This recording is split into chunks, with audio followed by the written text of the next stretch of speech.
En la industria de la tecnología y los videojuegos nos han lavado el cerebro. Llevamos décadas creyendo que en la guerra del hardware, el que tiene más teraflops, más resolución, más luces y los gráficos más hiperrealistas es el que gana, que la fuerza bruta lo es absolutamente todo. Pero la historia de los videojuegos nos ha demostrado que esta es una mentira monumental, y prueba de esto es justamente este ladrillo de plástico gris.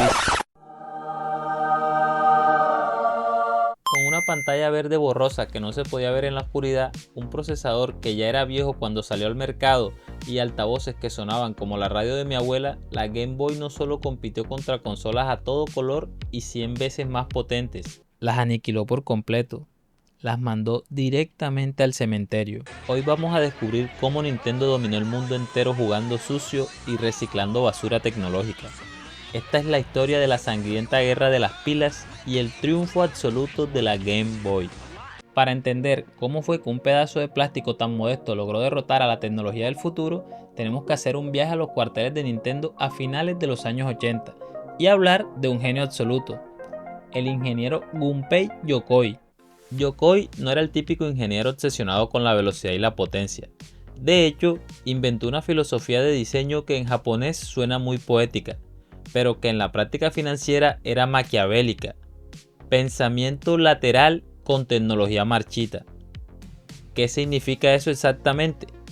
Significa que en lugar de gastar millones inventando el chip más rápido o la pantalla más brillante, vas al basurero tecnológico, agarras componentes viejos, baratos y super probados y los usas de una forma que nadie se espera. Piénsenlo, las pantallas LCD de los años 80 se usaban exclusivamente para calculadoras de bolsillo. Eran lentas, dejaban un rastro borroso, eran monocromáticas y además eran aburridísimas. Cualquier otra compañía de tecnología habría mirado eso y habría dicho, esto es basura, no sirve para videojuegos rápidos. Pero Yokoi lo vio y dijo, son perfectas, porque cuestan un centavo producirlas y no consumen absolutamente nada de batería.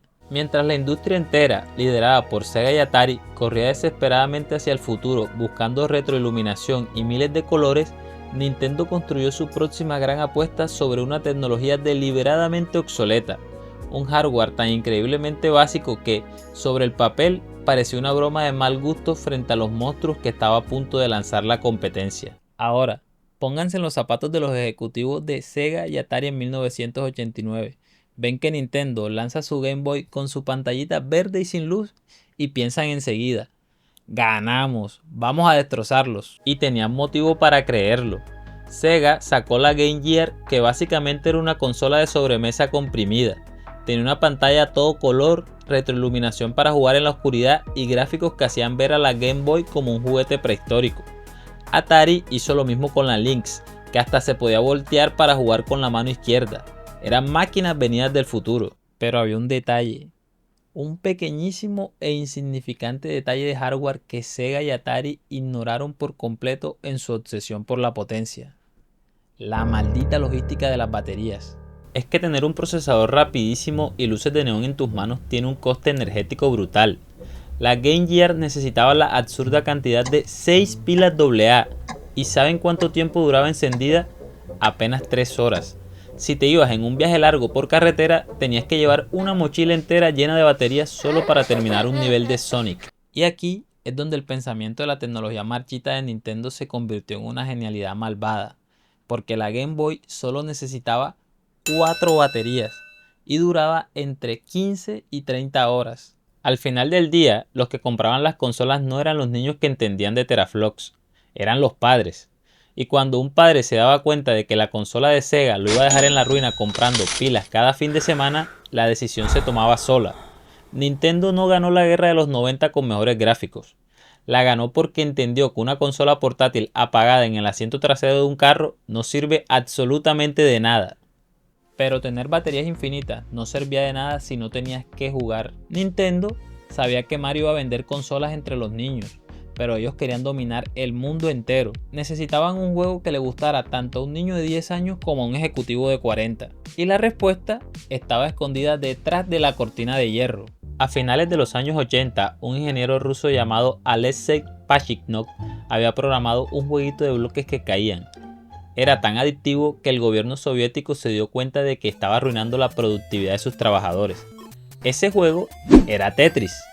La historia de cómo Nintendo consiguió Tetris parece sacada de una película de espías. El ejecutivo Minoru Arakawa viajó en secreto a Moscú, en plena Guerra Fría, para negociar directamente con el gobierno soviético el derecho del juego en consolas portátiles. Nintendo tomó la decisión más arriesgada de su historia.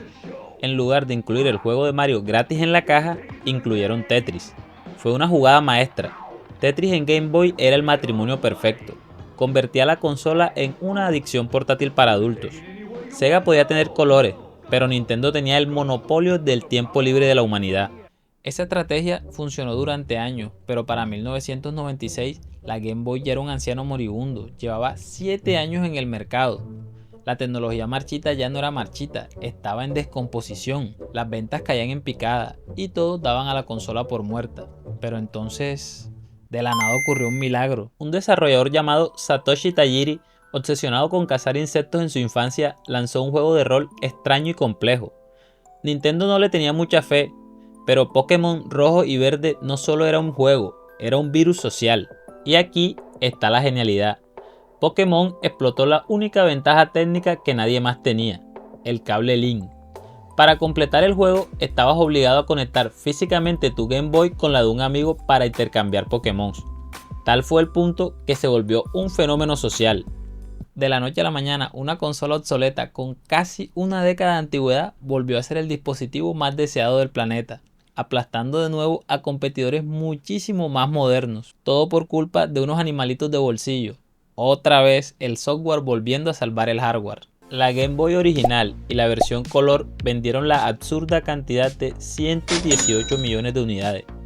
Atari y Sega tuvieron que retirar sus consolas portátiles del mercado humilladas. La industria nos quiere vender la idea de que necesitamos comprar la próxima gran tarjeta gráfica, la consola más cara o el CPU más potente. Pero la lección que nos dejó Gunpei Yokoi y su tecnología es innegable. No importa qué tan potente sea la máquina que tienes en las manos, lo más importante es la experiencia que te puede ofrecer al jugar con ella. Y hablando de experiencias, quiero que me cuenten allá abajo en los comentarios. ¿Alguna vez jugaron en la Game Boy? ¿Jugaron al Tetris? ¿Cambiaron Pokémones? Los voy a estar leyendo.